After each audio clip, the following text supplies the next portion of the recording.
तुरंत नीचे The आइए। big Bihar battle is on. We've cut across live to Bhagalpur now for the Parivartan rally. और इसको पकड़ो भाई, इसको पकड़ लो जरा। नहीं नहीं, इसके पोल पकड़ लो, सारे नीचे खड़े हैं वो पोल पकड़ लो, बांस को पकड़ लो, बांस को पकड़ लो, नीचे जो नीचे खड़े हैं बांस को पकड़ लें, इस तरफ दबाइए, बांस को इस तरफ दबाइए, सब लोग जो नीचे खड़े हैं बांस के पास, नीचे आइए जल्दी भाई, ये गिरेगा, वो भी गिरेगा, नीचे आ जाइए भैया, ये बांस ये गिर जाएगा पूरा पंडाल, आपको चोट आएगी, नीचे आओ भाई।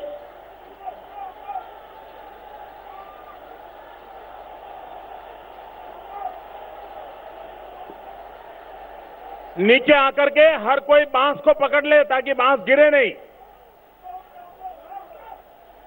नीचे आओ भाई, आपको सुनाई देता है, चोट आएगी भैया। बहुत भागलपुर के नौजवान समझदार हैं, शाबाश, आ जाइए नीचे भैया, आप नीचे आइए भैया, चोट लगेगी आपको,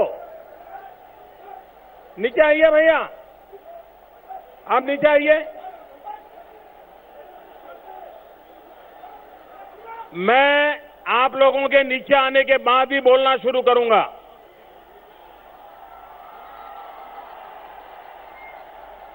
देखिए, हमारी जिंदगी बहुत कीमती है, ये चुनाव तो आएंगे जाएंगे,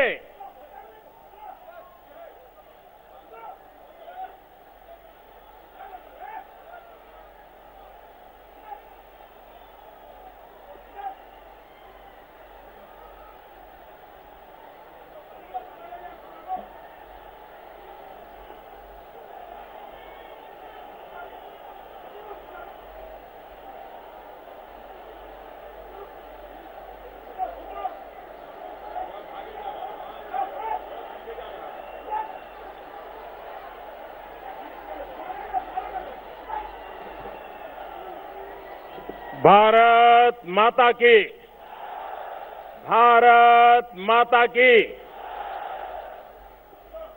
मंच पर विराजमान एनडीए के सभी वरिष्ठ नेतागण और विशाल संख्या में आए हुए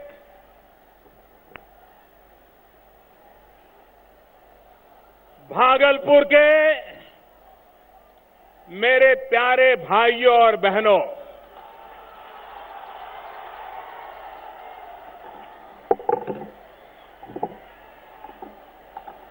हमें आपने सभी के प्रणाम करे छिए,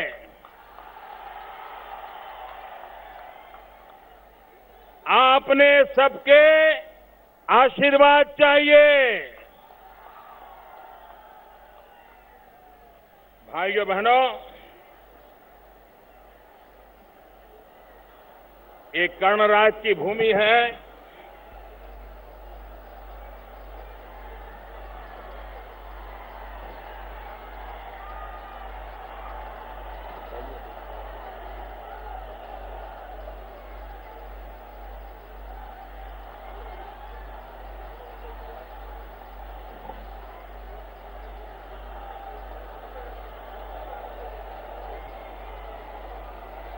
भाइयों बहनों,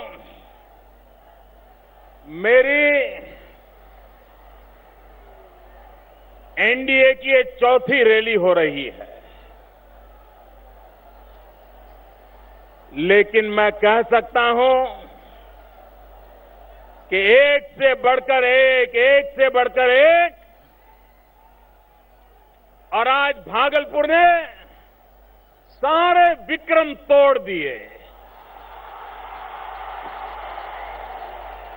न सिर्फ एनडीए की रैलियों के विक्रम तोड़े हैं, बिहार में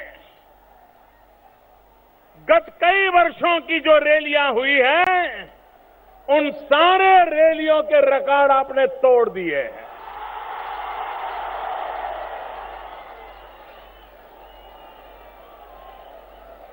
जो पॉलिटिकल पंडित है वे भली भांति हवा का रुख पहचान लेंगे। जनता जनार्दन का मिजाज क्या है ये लोग पहचान लेंगे। भाइयों बहनों, मैं साफ देख रहा हूं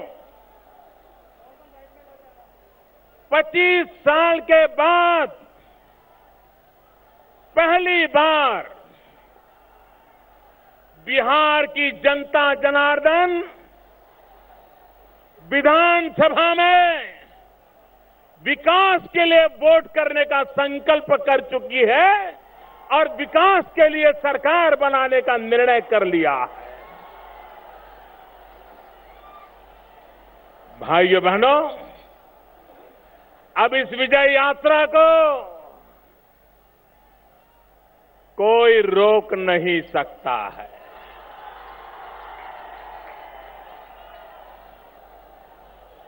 कितने ही दल इकट्ठे हो जाए, कितने ही नेता इकट्ठे हो जाए, कितने ही भ्रम फैलाए जाए, कितने ही झूठ चलाए जाए, कितने ही धोखे दिए जाएं, लेकिन अब बिहार की जनता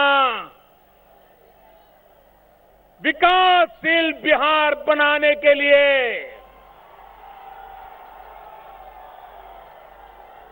एक प्रगतिशील बिहार बनाने के लिए रोजगार देने वाला बिहार बनाने के लिए किसानों का कल्याण करने वाले बिहार बनाने के लिए माताओं बहनों की रक्षा करने वाला बिहार बनाने के लिए ये बिहार के लोग वोट करने वाले हैं। भाइयों बहनों,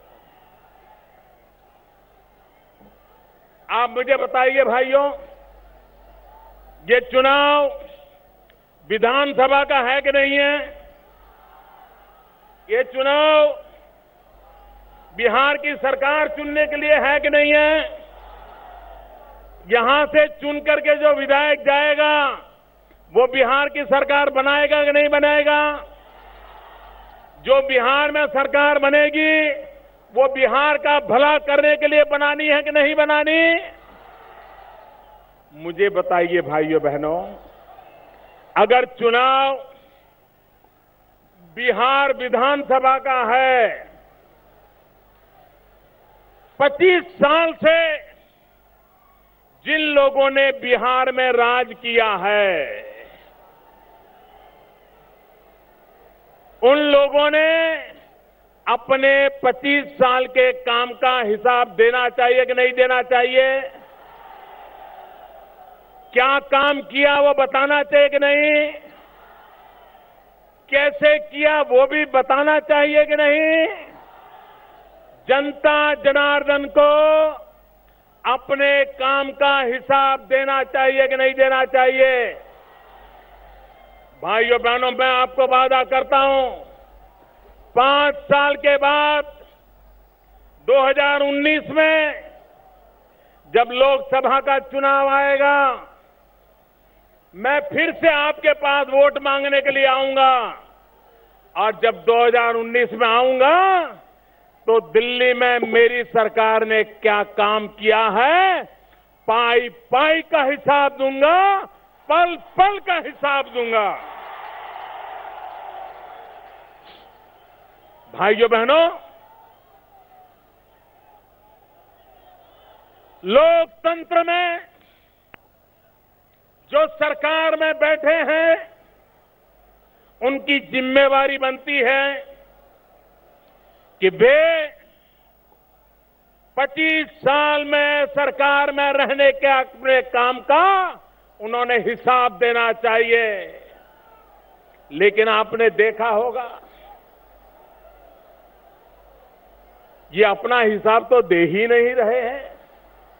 25 साल में क्या काम किया, बिहार का क्या हाल किया, विकास क्यों नहीं आया, रास्ते क्यों नहीं बने, बिजली क्यों नहीं मिली, इसका जवाब नहीं दे रहे हैं और जवाब मोदी का मांग रहे हैं। मुझे बताइए भाइयों बहनों, मेरे से जवाब लोकसभा के चुनाव में मांगना चाहिए कि नहीं मांगना चाहिए? मुझे लोकसभा के चुनाव में जवाब देना चाहिए कि नहीं देना चाहिए? मैं जनता जनार्दन का सेवक हूं, मेरा दायित्व बनता है जब लोकसभा का चुनाव आए मुझे आपको हिसाब देना चाहिए और मेरे काम के आधार पर आपसे वोट मांगने चाहिए। लेकिन मेरे भाइयों बहनों, ये सरकार में बैठे लोग अपने काम का और अपने कारनामों का हिसाब देने के लिए तैयार नहीं है और इसलिए मैं बिहार की जनता से आग्रह करता हूं कि जो सरकार में बैठे हैं वो अगर आपसे वोट मांगने आए, आप उनको सवाल कीजिए कि आपने वादा किया था कि 2015 में अगर मैं बिजली न दूं तो मैं वोट मांगने के लिए नहीं आऊंगा। ये कहा था, ये कहा था। बताइए मेरे भाइयों बहनों, कहा था? उन्होंने बिजली देने का वादा किया था, बिजली आई, बिजली मिली, वो आए कि नहीं आए? वादा तोड़ा कि नहीं तोड़ा? आपसे वादा खिलाफी की कि नहीं की? अरे जो आज आपसे वादा खिलाफी करते हैं तो आगे तो पता नहीं, न जाने क्या क्या करेंगे। और इसलिए मेरे भाइयों बहनों, इनका 25 साल का हिसाब चाहिए। बिहार के नौजवान को आज से 25 साल पहले जिसका जन्म हुआ होगा वो आज 25 साल का हो गया है और वो पूछ रहा है कि मुझे यहां से कलकत्ता जाना हो, पढ़ने के लिए क्यों जाना पड़े, दिल्ली क्यों जाना पड़े? वो पूछ रहा है रोजी रोटी कमाने के लिए मुझे बिहार छोड़ने के लिए मजबूर क्यों होना पड़े। ये सवाल आपके सामने खड़े हैं, लेकिन ये जवाब नहीं दे रहे हैं। भाइयों बहनों, अभी 2 दिन पहले पटना में गांधी मैदान में एक तिलांजलि सभा हुई, तिलांजलि सभा।